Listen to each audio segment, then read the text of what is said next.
Yeah, I'm bad. I'm driving on my way to work. All my YouTube subscribers, it's been a minute. I'm going to post a video. It's not very long, but I just want to share this real quick. So, as I'm driving, just finished door dashing. I got many jobs, many talents, so I'm still a CNA, but I door dash on the side. But yes, so if we is going to church, there should be some conviction that is pulling us to change our lives. Otherwise, you just going to church, and then leaving out the same way you came in. That is not what Jesus intends. And that is not how he wants us to live. We are supposed to be going to church, and our lives are supposed to be changing for the better. I was just thinking that when I was driving, so I wanted to make that a YouTube video and share.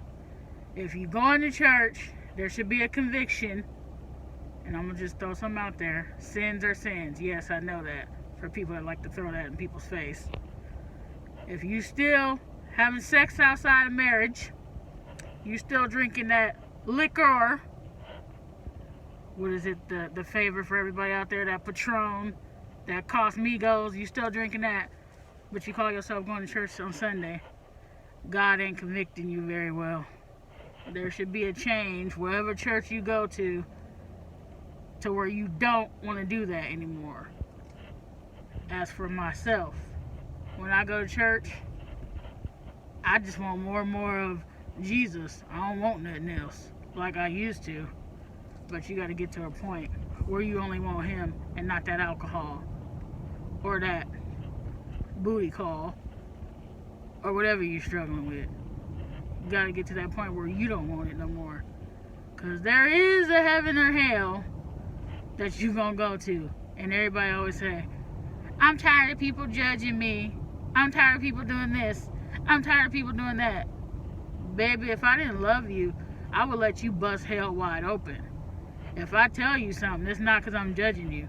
I'm telling you because I'm trying to save your soul from a hot hell that we all gonna bust and see one of these days.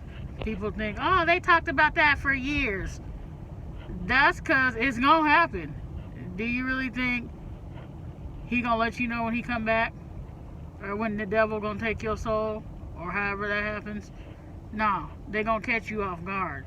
If we were to know when Jesus was coming back, then people are like, oh, I got a date, so I got to get right on such and such date. No, don't work like that. You're gonna get caught off guard. And like I used to think before I was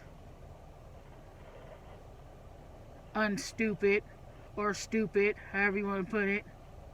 When I was stupid, that's what I was trying to say. Going out to the club, knew better, sure did. But yeah, I learned again. How many know it takes many lessons? Many. Some people don't take many, some people take a lot, I'm learning. But yes, I used to go out and be like, if Jesus was to come back right now and I'm up in Lady Luck, where do you think my soul going? While I'm having a cranberry apple, cranberry vodka, Jack and Coke, having God knows how many. For some of y'all that drink a lot, it didn't take me but 2. But that's still enough to say, if Jesus were to come back and I'm in Lady Luck with this drink in my hand, or if Jesus come back and I'm in the bed with Bojangles that's not my husband, where's my soul going? Or if a car just suddenly, God forbid, hit me, boom, head on, and you done fought with Mr. or Miss, you done fought with Mrs. Shoemaker and got in a big argument with Bojangles, and you didn't ask him for forgiveness, and then that car all of a sudden just hits you head on, and you die, knowing you done got in that argument and you didn't ask for forgiveness. Where do you think you going with that wise? I don't know why I went in that left field, But I was just thinking how we go to church, and I was thinking also, if it's a good church, you shouldn't be able to sit in that church and in your sins, whatever sins you in, whether it's a drinking problem, a drug problem, a sexual problem, a gay problem, a lesbian problem, you shouldn't be able to sit in that church comfortably. That pastor should have some kind of message, I can't talk, that is convicting your heart and soul to change. I think these churches need to do a little more preaching where it's convicting and pulling at you. So much so, you can't sit in that church. You got to walk out and leave. Because some people don't want to change. They just want to sit in their sins and in their ways. Yeah, I said it. Maybe I shouldn't have said it. But it just came out of my mouth. So maybe I was supposed to. I don't know. But some people want to sit in the church. And I'm going to use this one for example. Because nobody likes to say it. They want to sit in the church and still like girls or like men. That's not the way of God. If that was the way of God, it would be okay for two women to make children. That ain't how he designed it. But I'm going to get away from that. That's another topic for another day. I was on conviction. If you are going to church, your soul should be changing, people. We're running out of time. There's no more sugarcoating stuff. That's why people is where they at now. People want to sugarcoat stuff and cover it up and, oh, I don't want to hurt their feelings. Oh, I don't want them mad at me. I don't want them this. I don't want them that.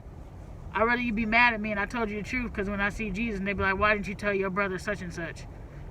Oh, I didn't want to hurt their feelings, God.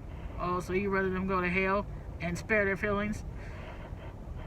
Damn the feelings. It's tight, but it's right, as a mother used to say at my old church on off 56 in Alaska. 56 in South Tacoma Way. Yes, she always said it's tight, but it's right. People always want truth, not lies. There you go. Go to church, day in, day out, day after day.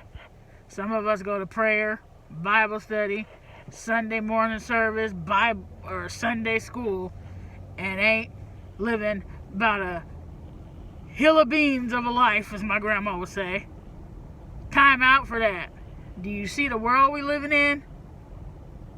They take Jesus out of stuff and look at it. You need to put Jesus back in it. And you need to teach it, if you got kids, to your children, because they're the ones going to school in this hateful world. Prayer at home is fine and dandy, but a corporate prayer in a church for your kids, I think, is good too. All this activity on Sunday stuff, nah, man. Church comes first. After church and Jesus, then we do activities. I know it's Christmas and all that, and you want to do stuff with your kids because it's winter break. But I would do some Jesus, put some Jesus in their soul that's going to stick and stand. Not all this fun activity stuff. You do that after the fact. And tell them the real meaning of Jesus. Or of Christmas, sorry. Jesus is the reason for the season. Let them know the truth, then the gifts come. But good night, I just had to say that. Remember, you going to church, there got to be a change, or you just going to church for nothing. Good night.